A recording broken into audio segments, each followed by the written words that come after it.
Imaginez un peu, ces coques si colorées, toutes lisses, et cette petite collerette si typique, hein. Hmm, On croque dedans, c'est juste ce qu'il faut de résistance. Et puis, le fondant, la crème, la ganache, c'est ça le macaron. une vraie icône, oui. Carrément. Mais bon, derrière cette image super léchée, l'histoire est pleine de surprises en fait. On va explorer un peu aujourd'hui comment ce petit gâteau est devenu une star mondiale. Oui, comment on est passé du biscuit simple à ça? Exactement. Allez, on plonge là-dedans. Parce qu'on pourrait penser qu'il a toujours eu cette forme, mais pas du tout. Les ancêtres, c'était plus rustique. Ah oui, bien plus simple. On parle d'un biscuit sec juste aux amandes. Une seule coque. Venu d'Italie, peut-être, avec Catherine de Médicis, Hmm, c'est ce qu'on entend souvent. c'est une des pistes, oui, au XVIe siècle. Et d'ailleurs, il existe encore des macarons traditionnels assez différents, comme ceux de Nancy ou de Saint-Émilion. Justement, une seule coque, plus dense. Voilà. Mais le vrai tournant, la révolution, on va dire, ça arrive beaucoup plus tard. Début du XXe siècle, à Paris. Et là, ce qui est fascinant, c'est cette idée, toute bête en apparence aujourd'hui, assembler deux coques avec une garniture au milieu. La ganache, la crème au beurre. Exactement. On attribue souvent ça à Pierre Desfontaines de la maison Ladurée. C'est pas juste mettre de la crème, hein, c'est créer une expérience complètement nouvelle. Ce contraste de texture, le croquant, puis le moelleux. Voilà. Et la complexité des saveurs qui arrivent avec la garniture, c'est vraiment la naissance du macaron parisien, celui qu'on connaît. Et là, la porte s'ouvre à une créativité incroyable, j'imagine. C'est là que ça devient vraiment intéressant, non? Tout à fait. Quand des pâtisseries comme La Durée, et puis plus tard des chefs comme Pierre Hermé s'en emparent.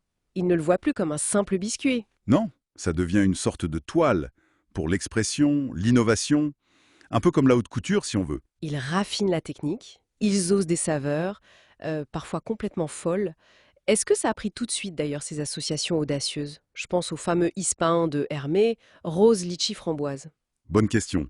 Au début, ça a pu surprendre, c'est sûr. Certains clients étaient habitués aux classiques. Chocolat, café, vanille. Les valeurs sûres. Voilà. Mais c'est justement cette audace, cette prise de risque qui a, comment dire, anobli le macaron. Hermé notamment a vraiment poussé les curseurs très loin. Il a joué avec les goûts, les textures. Exactement. Les acidités, l'amertume parfois. Et en même temps, il y a la technique derrière. La base, c'est poudre d'amande, blanc d'œuf, sucre, mais c'est hyper précis. La meringue italienne ou française? Oui, et surtout le fameux macaronnage. Ce geste délicat pour mélanger la pâte juste ce qu'il faut. C'est ça qui donne la texture et la fameuse collerette. Une petite erreur et hop. C'est raté. Ça explique peut-être son image un peu luxueuse, cette exigence technique, cette fragilité. Oh bah oui, complètement.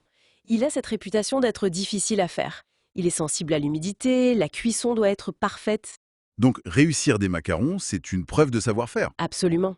C'est une marque de maîtrise en pâtisserie. Ça justifie aussi un peu son prix et ça renforce son image de produit délicat, presque précieux quoi. Alors, comment on explique ce succès mondial?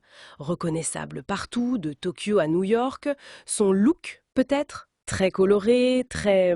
Photogénique. Ça joue énormément, c'est certain. Surtout aujourd'hui, à l'heure des réseaux sociaux. L'esthétique est clé. Ces couleurs vives, cette forme parfaite. Instagrammable, comme on dit. Voilà. Mais s'il n'y a pas que ça. Il y a cette texture unique dont on parlait. Et puis, la palette de saveurs. C'est venu infini. On est loin des classiques maintenant. Ah oui, on a toujours les indétrônables, vanille, chocolat, pistache, café.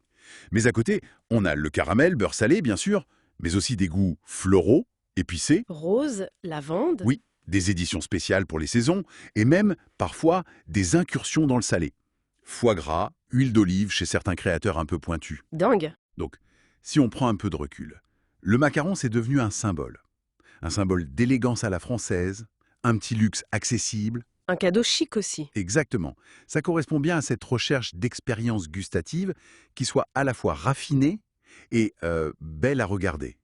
C'est d'une gourmandise qu'on photographie autant qu'on la mange. Finalement, son parcours est assez incroyable, hein, d'un simple biscuit presque médiéval à cette icône pop, chic, mondiale. Constamment réinventé. Oui, il incarne à la fois la tradition par ses ingrédients de base et l'innovation permanente par ses formes, ses couleurs, ses goûts. Et pour finir, une petite question peut-être. Au-delà du plaisir qu'on a à le manger, qu'est-ce que cet engouement planétaire pour le macaron nous dit?